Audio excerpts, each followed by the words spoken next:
So just to make a point here, I talked the idea of the fact that adjustment layers have a layer mask and the fact that adjustments are editable. One of the reasons that I like to do that is when I want to, my aim is to not just do a global adjustment. Obviously this was meant to be a dramatic looking photograph. That was the whole point of when I set it up. I want it to look like this. So I'm not going to go in and say, oh, the shadow over there is to, and use standard use of adjustment layer. Where life gets interesting with levels, curves, camera raw is when you do selective work to say, I want to, in effect, paint with light and dark. So I want to give myself the opportunity to say, I want more highlights here, I want more shadows there. So let me preface this by saying this is one of these methods that should have the little wait for it symbol beside it, because when I get about halfway through, you'll be like, really? That's what you're going to do to that photograph? Because I'm going to deliberately overdo things to see what I'm getting and then pull it back at the end. So be prepared. It will look bad at first, but there's a reason. Okay, so what I do is I add a curves adjustment layer, and I'm going to pull this line straight down so it gets really dark. Okay? I'm going to pull it even so it becomes almost black. Because the adjustment layer has a layer mask, what I want to be able to do is selectively add dark areas. So right now the entire photograph is black, doesn't look very good. So if I have the mask selected and I press Command and Control I, now I have a curves adjustment layer that makes my photograph very dark that I've completely hidden, because I'm going to come back and use it in a moment. So this is part of the whole wait for it thing, because you're like, why would you add an adjustment layer and then mask it completely? It's because I'm setting myself up for the option of deciding where I want black and white, or light or dark. So now I'll go back and do another one, curves. So I'm going to really lighten this up the way I want, and then again, fill that mask. And it's not a bad idea to label at least one of them so you know which one is which. So right now I have two adjustment layers. One is darkening, one is lightening, but they're both completely hidden.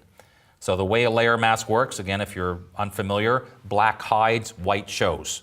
So what I do now is I look at this photograph and say, where do I want this to be even more dramatic and darker? So I take my paintbrush, I make sure it's just in normal 100% mode, and whatever, I'm going to make a bigger size so I can see, and you can see it. I'll go on, change my color to white, and as I start, let me get a softer brush here.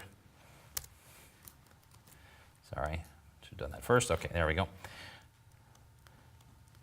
This is the part where you're like, really, that's what you want to do, is paint a whole bunch of black lines, because that looks so realistic and awesome. You can see why you'd want to do that, because it's just like, yes, that's perfect. Exactly what I had in mind. Well, the reason I'm doing this is because ultimately I want to make a very subtle change, but if I tried to paint subtle, I'd be going, I think that's in the right place, but I can't see it. So I deliberately made the curves adjustment really dark so it looks really obvious. Then I click on the one that's going to be the lightning area, and there I say I want it to be lighter there and down here, and this little highlight on his gloves, and maybe in this area. And I don't know, I mean, I might go back and change my mind. So right now I'm just kind of playing to see what I think I'm going to like here. And I'm done. It looks fantastic. We'll leave it just like that. Now we'll save it as a JPEG and sell it for $1 billion. So now that I've done that, okay, so now I know I've got the right areas. Now I'll go back to each one of these and say, well, I don't want it to be that dark. I want it to be that dark. And I don't want it to be that white. I want it to be lighter. So now, see, watch the difference. The white still looks a little bit too light to me, but see how much lighter, I mean, how much more subtle it is than when I painted with it.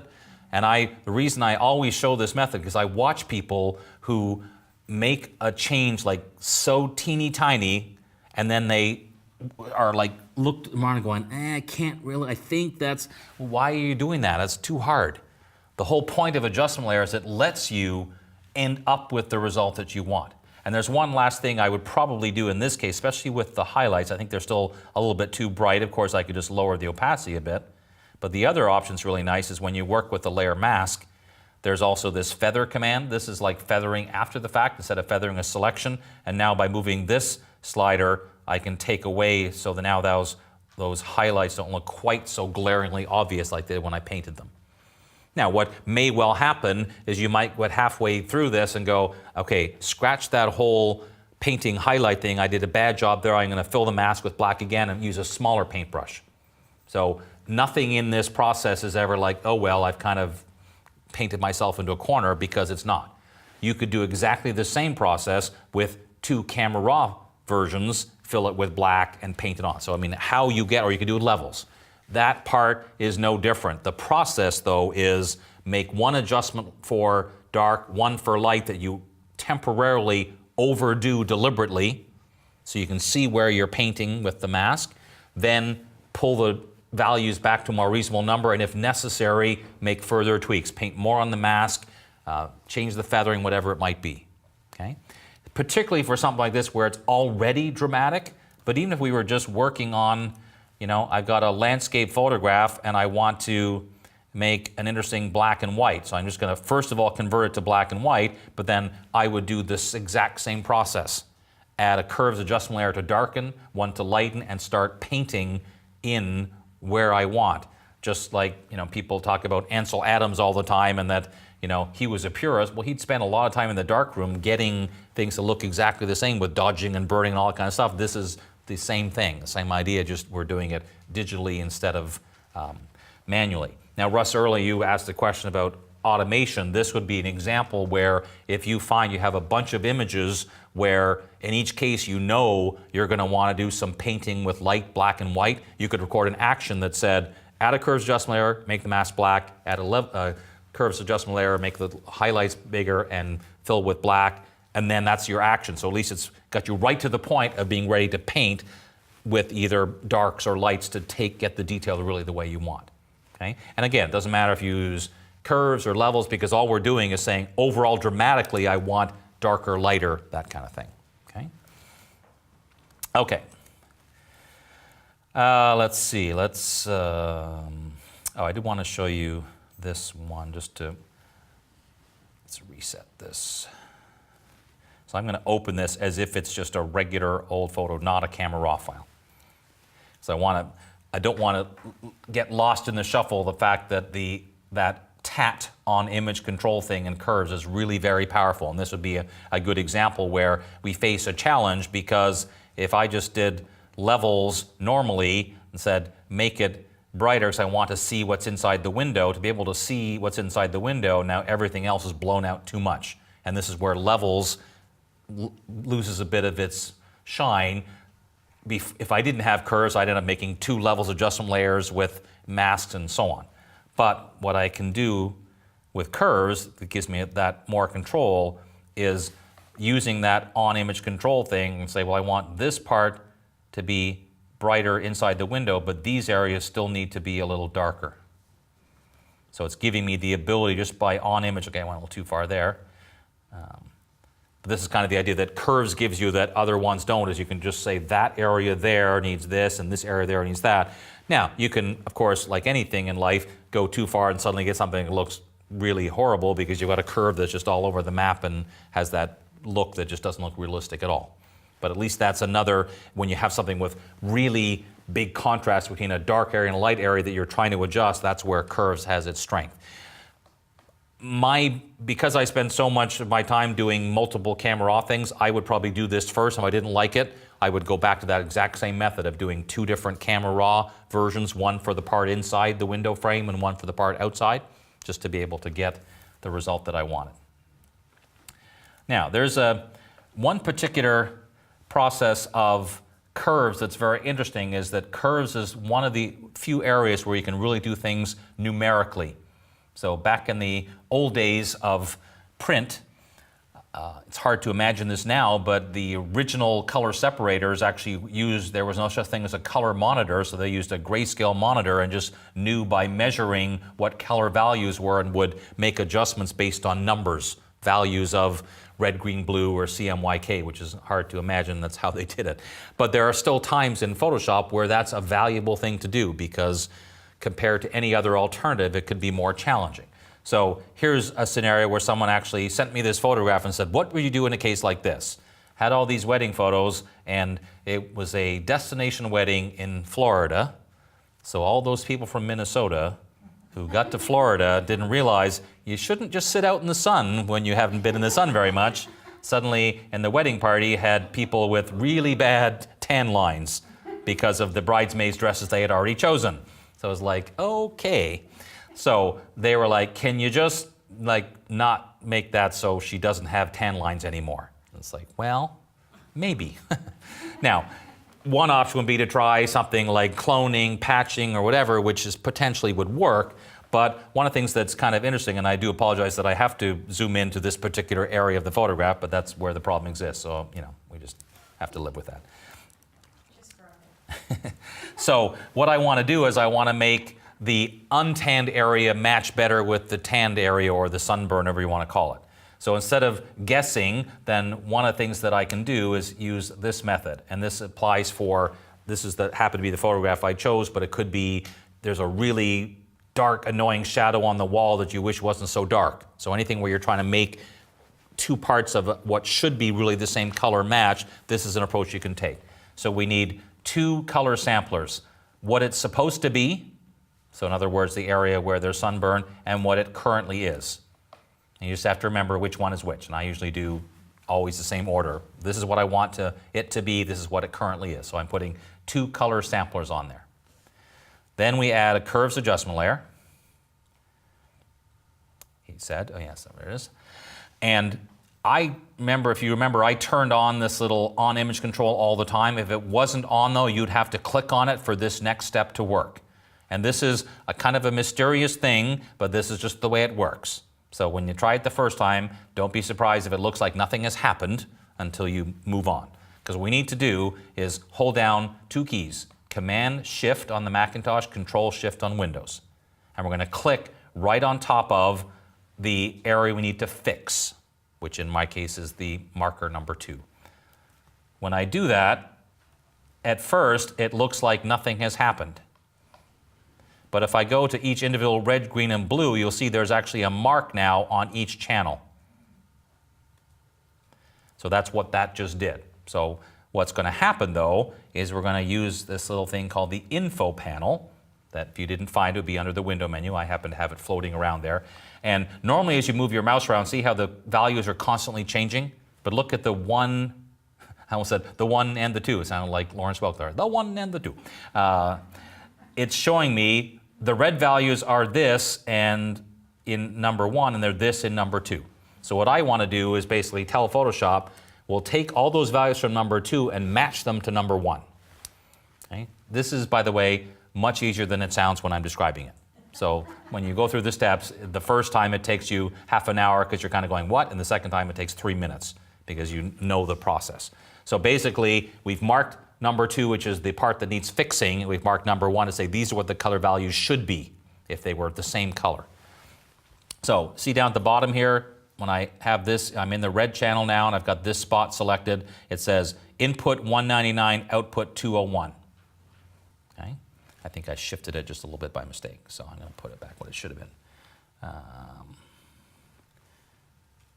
Actually, that's fine, sorry. Okay, so what I want to do is output is what it's supposed to be. So I look at here and I see it says 185. Okay? Now, again, this is one of these wait, because initially you'll be like, really? That's better? Because it's going to look really bad until we're finished. So then we go to the green channel and we look at the numbers, and it says it's supposed to be 153, it's 182, so I type in 153. So all I'm doing is I'm typing in the numbers next to that number 1 marker. And then I go to the blue channel, and it's saying it's supposed to be 140. Okay. So now what I have is a curves adjustment layer that's changing everything to that color. So at this point, I use the same theory I did a moment ago to say, well, I don't want the whole thing to change. I want just that problem area to change. So if I invert the mask to black, now if I take a paintbrush and make sure my foreground color is white, then in effect, my paintbrush, because I'm painting with white on the mask, has just become the paint in the color it's supposed to be brush. You see how closely that is matching the colors that's there? Now, it's not going to be perfect because, of course, skin tones change over time, but it's certainly very darn close.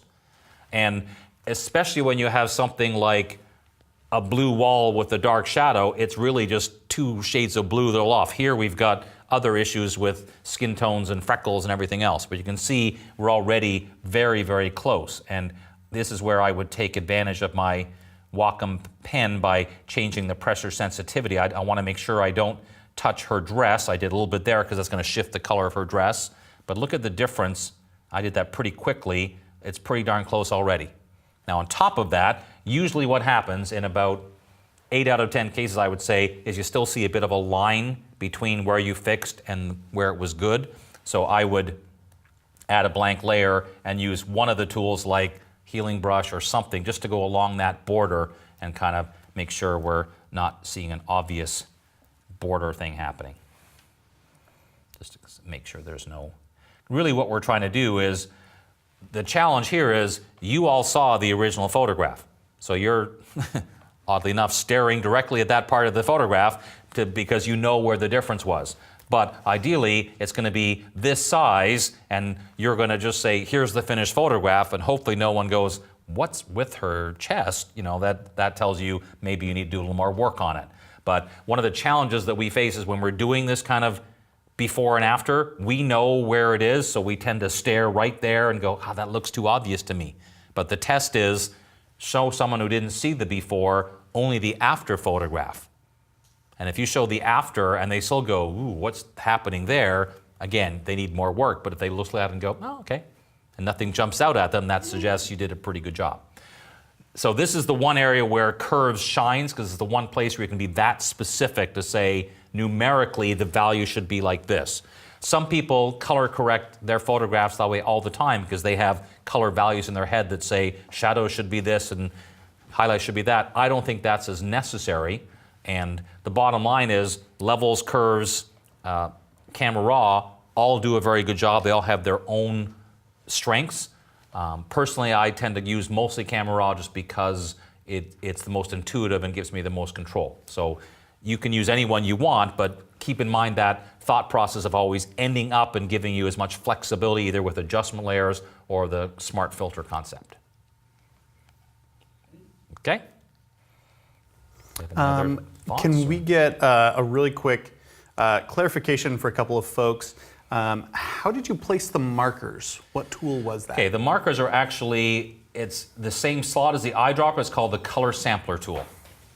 So you have that chosen. You can add up to 4 of them at any given time, and once they are unnecessary, you'll see there's a little button that says clear all, and then you can remove them because you don't need them as part of the, they won't print or anything, they're just there as a reference for you. Okay. Another quick question, if you don't mind. Jose Campan Jr., can you freeze spots on the curve so that the areas in the photo that correspond with those points on the curve don't change when you make adjustments to another area? Unfortunately not, except, I mean, there's already going to be a point, so the curve will change between those two nodes. So that's about as close as there is to, I mean, it's going to kind of stay in one part, but as you move that other one, there will be some effect to a small degree. Maybe one final question for those people who have really enjoyed seeing the smart objects and the raw adjustment layers and like them. Alfred Myers and a few other people wanted to know, is it possible to set smart object as the default option for creating filters? Unfortunately, no. Okay. Well, that's one of those things where in a roundabout way there probably is some kind of way to make it easier, but one of the shortcuts that I made in keyboard shortcut land was just as soon as I have a layer or an image, I press a shortcut that says make smart object. So then I just know that anything I do from then on, filters will automatically be smart.